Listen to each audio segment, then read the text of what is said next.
Estamos ahora con el señor Alfonso Barranca de Negri. ¿Ah? Lo he conocido hace pocos días y de inmediato, a consecuencia de la conversación que tuvimos, él es director de la Federación Nacional de Mineros Artesanales. Y a raíz de las cosas que me comentó, lo invité al programa, porque realmente a mí me sirvió mucho las reflexiones que me hizo, las explicaciones. Antes que nada, una sola pregunta para ubicar al televidente y para que nosotros también entendamos, porque hay algo confuso. La gente no ve la diferencia mucha entre ilegales, informales y artesanales. ¿De qué se trata? A ver, ¿puede explicarnos de qué se trata? Claro, ¿Cuáles son? Lo que pasa es que... Ilegales, informales y artesanales. Buenas noches, agradecidos por la invitación. En primer lugar, sí, nos han metido en un mismo saco, por eso la población no diferencia entre lo que es la pequeña minería, la minería artesanal, que es ancestral. Hay muchas zonas del Perú y desde muchos años del tiempo incaico, preincaico, existe la minería y esa es una tradición que se hace en muchos lugares porque nuestro país es inmensamente rico, ¿no? Hay todo tipo de mineral, ¿no? Hay cobre, oro, plata, oro, estaño, zinc, plomo, gas, ¿no? Y tenemos litio hasta ahora último. Entonces, y hay campo para todos.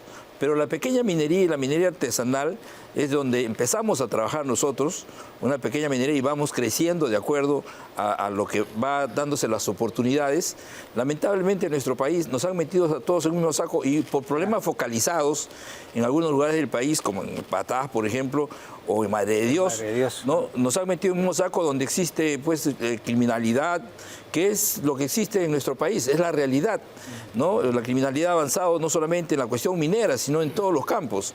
Sin embargo, se ha pretendido decir de que todos los mineros a nivel nacional estamos dentro de la criminalidad organizada, dato que es falso, ¿no? Donde más de 300.000, 400.000 mineros, lo que estamos pidiendo nosotros es que se haga un censo nacional para que se vea en realidad cuántos somos y dónde estamos ubicados y cómo trabajamos.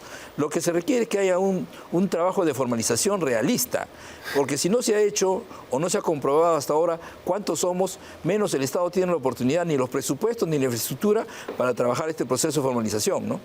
Ya, esos son ilegales. Y los ilegales son los que no tienen o están trabajando en zonas prohibidas por el Estado, ¿no? En zonas arqueológicas, zonas prohibidas, y que no tienen la autorización para trabajar. Reparos en tratar con el narcotráfico, trata de blancas, en fin, eso es una cosa. Contaminaciones. Ahora, se ha dicho mucho y se ha satanizado el hecho de que el REINFO considera estos delitos de trata de blanca, inclusive ha habido publicidad maliciosa, malintencionada, donde una persona cuenta de que la llevaron, la ultrajaron, la violaron y finalmente eran mineros ilegales. Eso puede ser una cuestión muy focalizada y que tiene el seguimiento del ministerio correspondiente, ¿no? Del Ministerio del Interior. Pero no se puede decir que una actividad está contaminada todo por ese tipo de delito, ¿no? Ha habido una gigantesca campaña de prensa para demonizarlos. Así es, especialmente para satanizar el REINFO, que es solamente una inscripción, es un padrón para que uno siga el proceso de formalización, porque la historia empezó en el año 2012, cuando nos piden que mediante una declaración de compromiso pasemos a un proceso de formalización. Ese proceso de formalización empieza en el año 2012 y luego en el año 2016, 2017, permanentemente han sacado normas, parches que han pretendido en el país supuestamente formalizar, pero que lo que más han hecho es entrampar el proceso y que han solamente, obligado a que nosotros los pequeños productores entremos en la formalidad, en principio pagando nuestros impuestos. Y lo que más se dice es que no pagamos impuestos. Y lo que no nos ha obligado casualmente el REINFO es a pagar los impuestos primero. Y pagamos un impuesto que no es realista.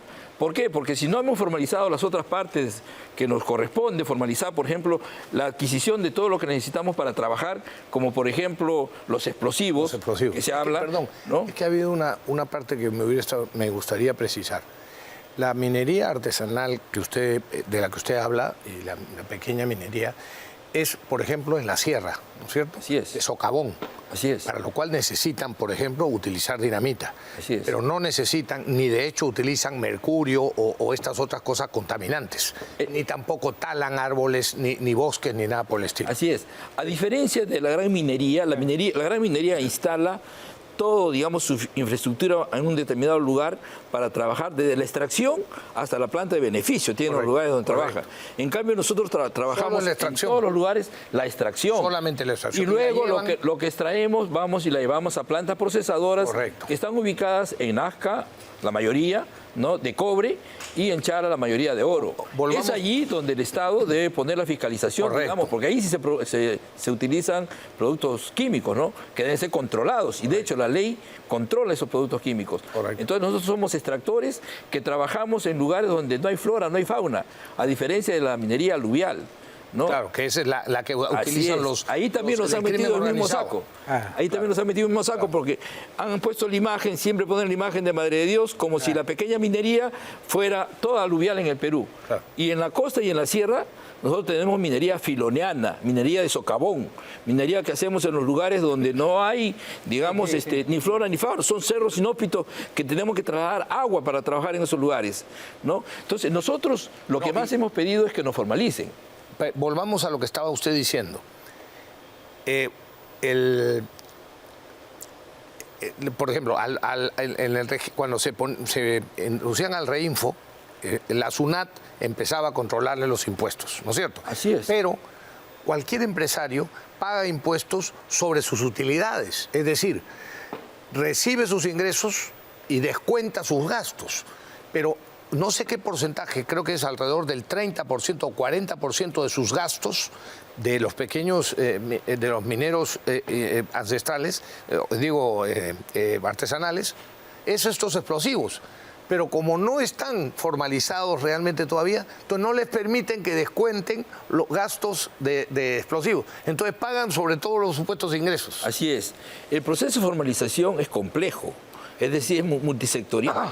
Intervienen muchos ministerios. En el caso de lo que es la comercialización de explosivos, el Ministerio del Interior, el Ministerio de Defensa deben dar la autorización para que se utilicen estos explosivos. En el caso por ejemplo, de los trabajadores que están dentro de nuestra actividad, debería también nosotros, dentro del Plan Nacional de Formalización que se hizo, se contempló de que debería haber también una legislación aplicable a la pequeña minería, así como es construcción civil, por ejemplo, una legislación que hay que liquidan por obra y tienen los beneficios y tienen todos los trabajadores. Nosotros hemos pedido que sea por campaña, porque nosotros trabajamos la minería por campaña. Debe también, y como lo ha dicho aquí el ingeniero el ingeniero Rey. Barba de doctor. Sí, doctor. Bueno, tampoco, abogado nomás. La realidad es esa, ¿no? De que nos han obligado a empezar a pagar impuestos de una manera muy irreal y falsa. Y por eso es que la gran cantidad de los que no se consideran en el Reinfo, que se inscribieron inicialmente en la declaración de compromiso, estuvieron más de 200.000 inscritos. Cuando pasan en la etapa de saneamiento y empieza a funcionar el RUC y obligan a pagar los impuestos, lógicamente quedaron 87.000. Claro. Y de los 87.000, ¿por qué quedan alrededor de 20.000? Porque la obligación de pagar impuestos sobre algo que no es real, es decir, no podemos descontar el 30% de nuestros gastos que tiene que ver con el tema de explosivos. En un Estado que es hipócrita porque sabe muchos años que el 90% de mineros utilizan los explosivos de manera clandestina. Claro. Y eso no hay una voluntad política para de una vez terminar con eso de ahí. Y eso lo que hay es represión, lo que hay es un seguimiento, lo que nos han obligado siempre a una fiscalización y a sanciones de parte de la SUNAT. Lo que hace falta en el Perú es que en una misma actividad nos tengan el igual trato. Claro. ¿Cómo es posible que a la gran minería tiene exoneraciones de impuesto a la renta, otro tipo de exoneraciones, y a la pequeña minería nos obligan a pagar impuestos, además que no está completamente la formalización, porque somos un país de informales, más del 80% funciona en informalidad, nos obligan a pagar un impuesto que no es al día siguiente que hemos hecho nuestra declaración y que tenemos que contribuir, nos cae la sanción de bloquear las cuentas, de embargos, etcétera, etcétera. En lugar de hacer atractiva la formalización, lo que hacen y lo que han hecho, lo que han venido haciendo y lo que siguen haciendo es espantarla. simplemente con obstáculos para que... Así es. Cada norma que han hecho posteriormente al decreto legislativo 1105, 1293, 1336, etcétera, todas las normas han sido solamente para más bien complicar este proceso y que el pequeño productor minero no pueda acceder a la formalización. Acá hay una responsabilidad no del minero, porque cada vez que se habla de una ampliación de plazo, dicen, es que si tienen tanto plazo, ya más de 12 años, ¿por qué no han podido formalizarse? Han tenido mucho tiempo, pero no es el caso. Tenemos, lo último que ha sucedido es que hace el 2021 se le dio un plazo al Estado de 6 meses para que sacara una norma para que casualmente funcione la legislación de la pequeña minería artesanal. Don Alfonso. Recién este año, a fines de año, cuando se va a vencer el plazo, acasan ese proyecto de ley. Han generado todo el lío que hacer. Pausa. Don Alfonso, bueno, estamos reventados con el tiempo. Bueno, pero más o menos ha quedado clara. ¿Eh? Perdónenme, el tiempo en la televisión es tiránico. Sí, muy bien. Pero muchísimas gracias por... Bueno, gracias a ustedes por la oportunidad. Ojalá de que en nuestro país haya oportunidad para todos los peruanos. Somos un país... Por supuesto, hay que entender los problemas y enfrentarlos y resolverlos. Así es, lo que no se ha hecho hasta ahora porque no hay voluntad política. No hay. Así es. Pero muy agradecidos por la oportunidad. Gracias. Muy bien. Gracias. Amigos, tenemos que ir a una pausa y regresamos.